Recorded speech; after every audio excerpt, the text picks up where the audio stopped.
Plant FAQs. Pittosporum crassifolium, Karo. Pittosporum crassifolium, also known as Karo, is a hardy, evergreen shrub that I've grown to love for its resilience and beauty. Native to New Zealand, this plant has a unique charm with its leathery, gray-green leaves and understated elegance. Let's explore some common questions and useful tips about Pittosporum crassifolium to help you better understand and care for this remarkable plant. What is Pittosporum crassifolium? Pittosporum crassifolium is an evergreen shrub that thrives in coastal areas due to its salt tolerance. It's particularly well suited for those looking to create windbreaks or hedges in exposed locations. The plant's leathery leaves are a lovely mix of green and silver gray, which adds texture and interest to the landscape.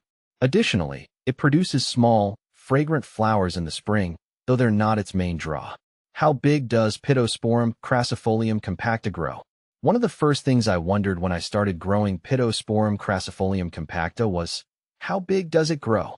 The compact variety of this plant typically reaches a height of around 3 to 6 feet, with a similar spread. Unlike the standard form, which can grow much larger, the compacta version stays more manageable, making it ideal for smaller gardens, hedges, or even container planting. If you're looking for a neat, dense shrub, compacta is a fantastic choice. How to care for Pittosporum crassifolium. Caring for Pittosporum crassifolium is relatively straightforward, making it a favorite for many gardeners, including myself. It prefers well-draining soil and thrives in full sun to partial shade. Watering should be moderate. It's drought-tolerant once established, but benefits from occasional deep watering, especially during dry spells. Pruning can help maintain its shape, especially if you're growing it as a hedge, but it's naturally a low-maintenance plant. Fertilization isn't a huge concern for this plant, but applying a balanced fertilizer in spring can give it a little boost. Can you grow Pittosporum crassifolium indoors? While Pittosporum crassifolium is mainly an outdoor shrub, it can be grown indoors in large containers under the right conditions. Since it prefers plenty of sunlight, placing it in a well-lit area with access to direct sun is essential.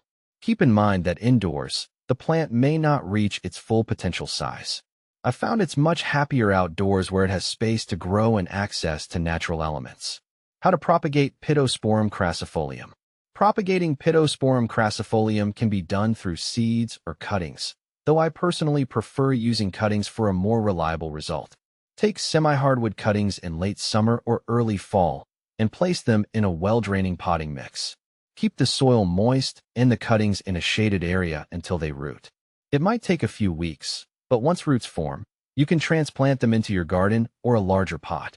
What to plant with Pittosporum crassifolium. Pittosporum crassifolium pairs well with a variety of coastal plants due to its similar growing conditions. I like to plant it alongside grasses like miscanthus or stipa for a natural, windswept look. It also works beautifully with other salt-tolerant shrubs such as hebe or griselinia. In a more formal garden, you can combine it with lavender or rosemary for a Mediterranean feel. Is Pittosporum crassifolium toxic? One question that often comes up is whether Pittosporum crassifolium is toxic. To the best of my knowledge, it is not toxic to humans or pets. However, it's always good practice to supervise pets around new plants, especially if they have a habit of nibbling on greenery. What are the benefits of Pittosporum crassifolium? There are numerous benefits to growing Pittosporum crassifolium, especially for those living near the coast. Its salt tolerance makes it an ideal plant for coastal gardens where many others struggle to survive. It's also an excellent windbreak and can act as a privacy hedge. Additionally, the plant is quite resilient to drought and poor soil conditions once established, making it a robust choice for low-maintenance landscaping. Common problems with Pittosporum crassifolium. While Pittosporum crassifolium is generally hardy, it can face some issues. The most common problem I've encountered is leaf spot, which can occur in humid conditions or when airflow is poor. Ensuring proper spacing between plants and avoiding overhead watering can help prevent this. Occasionally, you might find aphids or scale on the leaves, but these pests are usually easy to manage with insecticidal soap or natural predators. How does Pittosporum crassifolium compare with similar plants? Pittosporum crassifolium is sometimes confused with other members of the Pittosporum family, such as Pittosporum tobira. The main difference is in their size and foliage. Pittosporum tobira tends to have broader, darker green leaves and can grow larger than Crassifolium.